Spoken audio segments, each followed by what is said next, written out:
Hello, welcome to Filmatic Recap. Today we are going to recap a Korean action thriller movie called Confession of Murder. This film is about a serial killer, who publicly admitted to the murders he committed.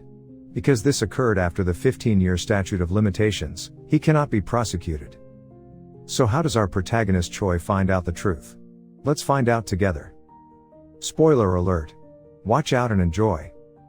The film begins with a detective named Choi. He was on the hunt for a serial killer who murdered 10 women 15 years ago.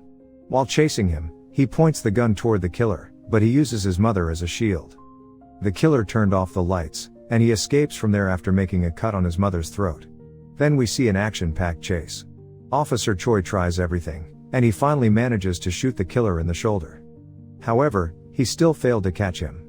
Not only that, the killer also succeeded in stabbing Detective Choi and slitting his mouth as his achievement. Then the story fasts forward to 15 years, and we see a TV reporter at the same place.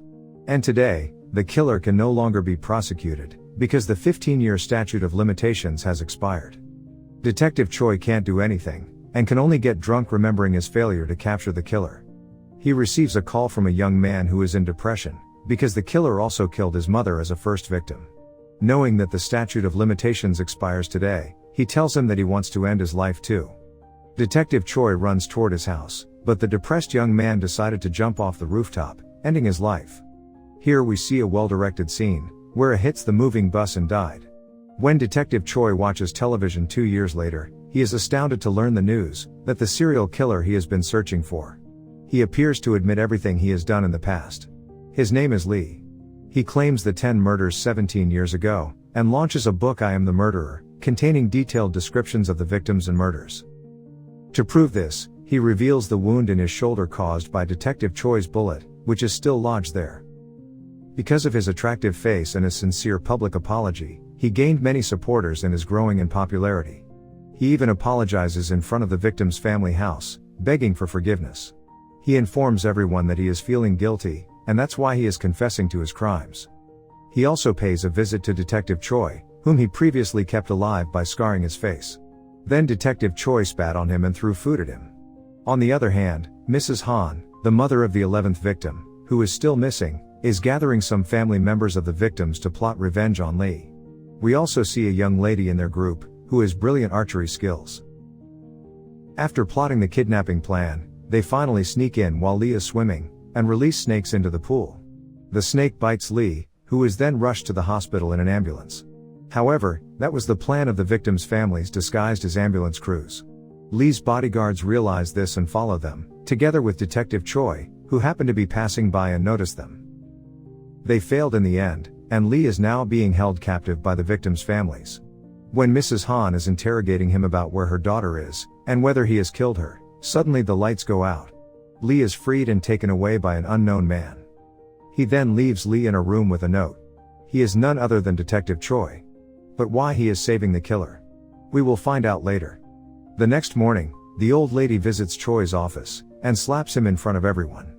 Lee refuses to speak about his abductor in front of the media. He claims that he was kidnapped by his fans and that he will not press charges. A few days later, Lee and Detective Choi are invited to participate in an open debate on television. There are also some experts present to discuss the case. Their argument is quite heated. Until the question period begins. A mysterious caller, called Jay, asks Lee some questions. Lee is hesitant to answer all his questions, because he is not confident. After a few questions, he threatens Lee with not putting on a show, implying that he is the real serial killer. After hearing this, the detective also asks some questions to Lee, and he was not able to answer them. Everyone was taken aback. The victims' families, the media, and Detective Choi, who immediately tracks and follows Jay, the caller. However, it turns out that the caller's location is Detective Choi's mother's house. We then see the archer lady on a building outside the media house. She shoots the arrow at Lee, injuring him badly. Detective Choi rushes to his house, and discovers a note threatening to slit his mother's throat if he irritates the killer next time. He yells angrily, which causes his mother to wake up, and she is fine. He then notices someone across the street. It's Jay. He rushes there, but left only a tape recorder and a murder knife. In that recording, the 11th victim, Suyeon, is being held captive and crying in fear. It turns out that Suyeon is Detective Choi's fiancée. They were about to marry when she went missing. She was kidnapped by the serial killer and held captive until now. That's why the old lady slapped him that day. Also, she was not happy with their relationship. Choi holds a press conference with all the evidence. He claims that Lee is not the real killer, and he is fooling everyone. On the other hand, Lee also holds a press conference. He claims that the knife he used to murder was stolen from his safe. He is adamant that he is the real serial killer. Meanwhile, Detective Choi gets a call from Jay, the mysterious man.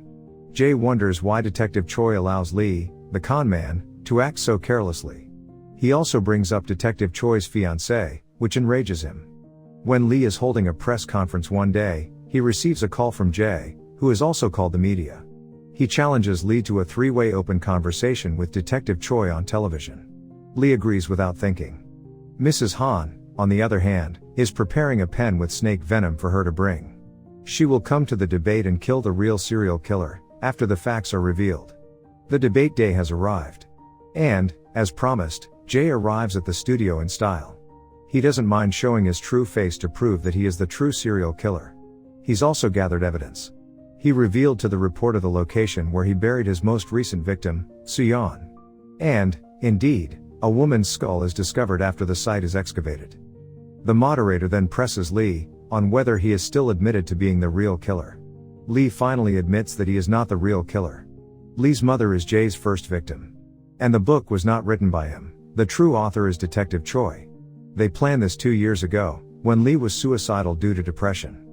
But he didn't die and his face was crushed. The detective then gave him a new face with the help of plastic surgery. Then Detective Choi planned all of this. Jay is amused by Detective Choi's brilliant plan. However, he claims that Detective Choi is powerless to act, because the statute of limitations has long expired. Detective Choi then plays the recording tape, which reveals a shocking fact. A radio in the background was broadcasting the 14th presidential election ballot count, indicating that the footage was shot nearly 15 years ago, and there are still 14 minutes before the statute of limitations expires. So basically, he can arrest the killer for the 11th murder. Jay then reveals that he held Suyeon captive for 2 years before murdering her. Jay imitates what Suyeon said before killing her, which enrages Detective Choi to the point of shooting Jay. However, he was stopped by the other officers. During the chaos, Jay managed to escape and take Mrs. Han hostage. Jay flees, chased by Detective Choi and the victims' families. Then we again see an action-packed chasing scene. Detective Choi eventually subdued Jay and nearly strangled him to death, before being stopped by the other officers. Lee is also present and attempting to stab him, but the police stop him as well. Mrs. Han has now appeared and is about to stab Jay with the venomous pen she has prepared. Detective Choi, however, stops her. She's crying and screaming, but Detective Choi is equally heartbroken because Mrs. Han's daughter is also his fiancée.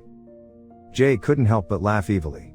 Choi, however, had already stabbed him with the pen he had stolen from Mrs. Han. Now, Jay is really being killed by Detective Choi. Choi is released from jail at the end of the movie.